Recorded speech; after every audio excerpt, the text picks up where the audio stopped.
15 minutes of brutal torture, mutilation, a sexual assault by a psychopathic quack, leaving the child with a lifelong of brain damage caused by an adverse childhood experience, the most brutal torture probably known to man, forced on a child for 15 minutes. Even if it was 5 minutes, it would be too long, at the period of brain development called the critical period. Psychologists literally call it the critical period. You're literally torturing babies for what amounts to pseudoscience nonsense quackery that literally started in the 18th century, 19th century as a pre-germ theory quackery masturbation punishment, when it was believed that sin was the cause of all diseases. So little boys and girls caught masturbating were generally mutilated. They would burn off little girls' external clitorises with carbolic acid. And that's what started circumcision in America, where we have a bunch of quacktards who don't even know basic biology. 101 level biology would debunk this statement. And having dozens of people over a lifetime of being a medical professional that had issues with the genital part of their anatomy does not justify mutilating 80% of American men for what amounts to pseudoscience quackery. I mean, name one issue that's even compelling. You have never in your life ever met a man who needed a preputial amputation. Ever. Ever. If you had phimosis, he needed femocure.net. Costs about $19 in American dollars.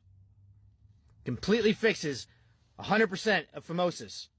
The only times it wouldn't fix it is if the person's too lazy to use it. In that case, if they don't care about the most pleasurable, sensitive part, the most functional part of their body that has a mechanical, structural, and sensory function, as well as protective function, if they don't care about that, and using these rings for 2 or 3 months would be too much difficulty for them, by all means, circumcise them. That's not medically necessary. That's lazy necessary.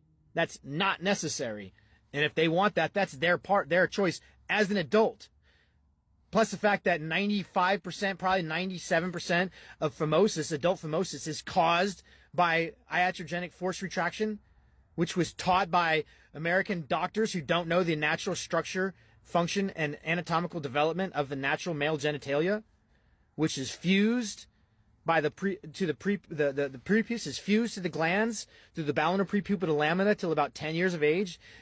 43% of intact babies in America today were force retracted, causing a rash of phimosis, an epidemic of phimosis, and an epidemic of balanitis and all sorts of UTIs and other issues that are attached to that are equated with being a problem with the prepuce. When 99.99999% of every human being is alive on this planet today's ancestors lived their entire lives with all of their genitalia. In fact, it's found in 5,488 mammal species.